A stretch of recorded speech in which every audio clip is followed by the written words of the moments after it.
पुराणामध्ये एक कथा आली. भगवान विष्णूचं वाहन गरुड, त्या गरुडाची आई एकदा आजारी पडली. एक कथा आहे ते. आई आजारी पडली. आई आजारी पडल्यानंतर गरुडाला सांगितलं त्याने की मला नाही वाटत आता मी याच्यातून उठेन म्हणून. गरुड म्हणाला अगं असं होतच असतं. रोज गरुड आला की विचारायचा आई बरं आहे ना, बरं आहे ना. रोज आल्यावर गरुडाने एक प्रश्न विचारायचा, आई यम भेटून गेला का ग? आई म्हणायची नाही रे. मग गरुडाने सांगितलं ज्या दिवशी यम भेटेल ना त्या दिवशी मला सांग.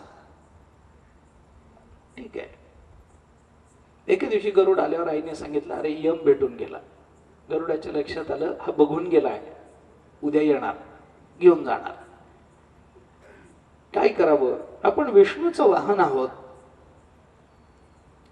म्हणून गरुडाने आपल्या आईला पाठीवर घेतलं आणि वेगानं उडून हिमालयाच्या एका मोठ्या पर्वताच्या एका गुहेच्या एका कपारीमध्ये आईला नेऊन त्यांनी सोडलं की यमापासून आपण लांब निघून आलोय.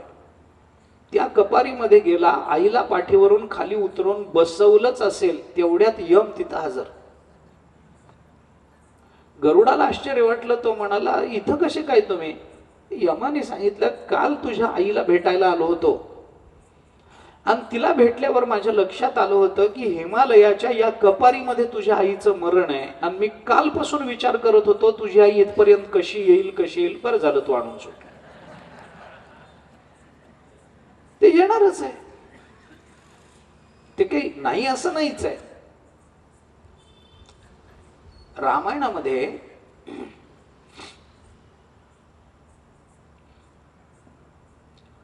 नक्की संदर्भ रामायणामध्येच आहे, अरण्यकांडातच आहे, हेही माहिती आहे.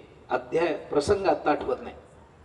लक्ष्मणाला उपदेश करत असताना रामचंद्र प्रभूंनी असं म्हटलंय की मनुष्य जन्माला आल्यानंतर त्याचं मरण ठरत नाही. मनुष्य जन्माला येताना तो आपलं मरण घेऊन येतो. जन्माबरोबरच तुकोबारांनी म्हटलंय उपजल्या पिंडा मरण सांगा. ते तुकोबाराय म्हणतात पिंड उपजला की त्याच्या बरोबरच मरण येतं. जन्माला आल्यानंतर मरण नाही ठरत. पण रामचंद्र प्रभूंनी लक्ष्मणाला असं सांगितलं की लक्ष्मणा, मनुष्य जन्माला येतानाच आपलं मरण घेऊन येतो.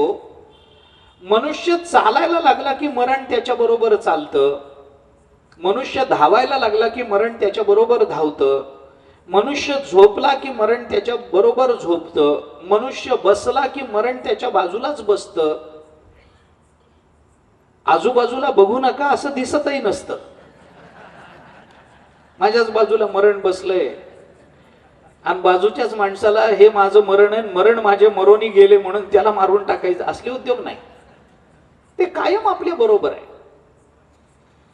माणसं म्हणतात काय नाही हो, बाहेरून आले, पाणी प्यायला मागितलं, खुर्चीत बसले, उन्हातून फिरून आले, पाणी मागितलं, मी पाणी आणायलाच आत गेलो, बाहेर येऊन बघतो तर मान पडली होती. खुर्चीत बसल्या बसल्या कसे गेले? कारण ते तिथंच बसलं होतं, त्यामुळे तिकडच्या तिकडेच घेऊन गेलं. दुसरं काय कारण आहे?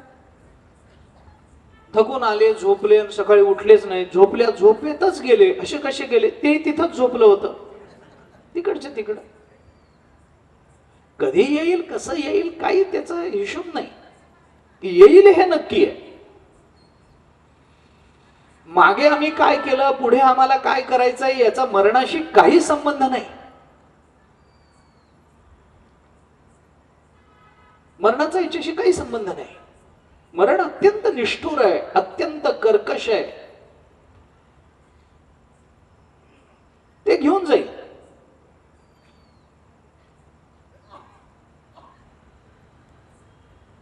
कधी मरण येईल याची कोणती कल्पना आपल्याकडे नाही, आपल्याला ती करता येत नाही आणि कोणतंही अनुमान मरणाच्या संबंधानं आतापर्यंत कधी सिद्ध झालेलं नाही.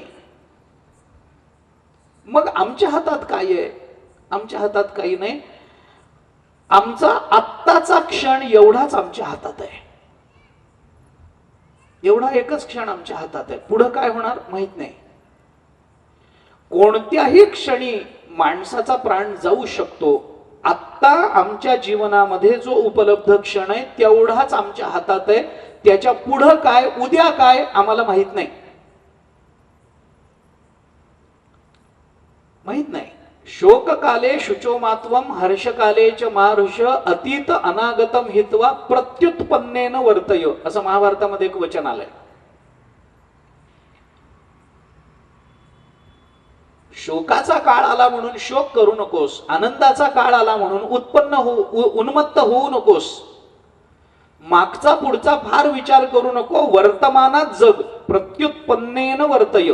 तू वर्तमानात राहा. आत्ताचा क्षण एवढाच आमच्या हातात आहे. कोणताही क्षण मानवी जीवनातला शेवटचा क्षण असू शकतो.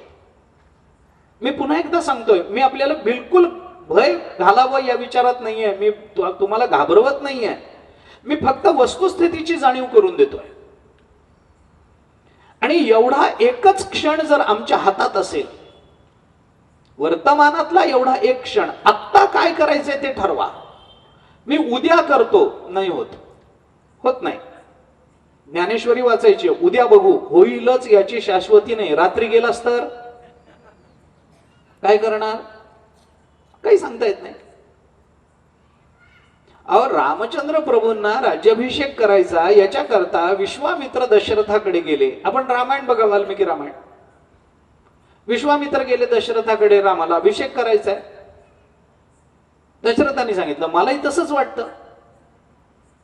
विश्वामित्रांनी सांगितलं करतो आम्ही. हो म्हणायला पाहिजे की नाही. दशरथांनी सांगितलं उद्या करू. संस्कृतामध्ये एक म्हण आहे, शुभस्य शीघ्रम अशुभस्य कालहरणम, असं म्हणतात.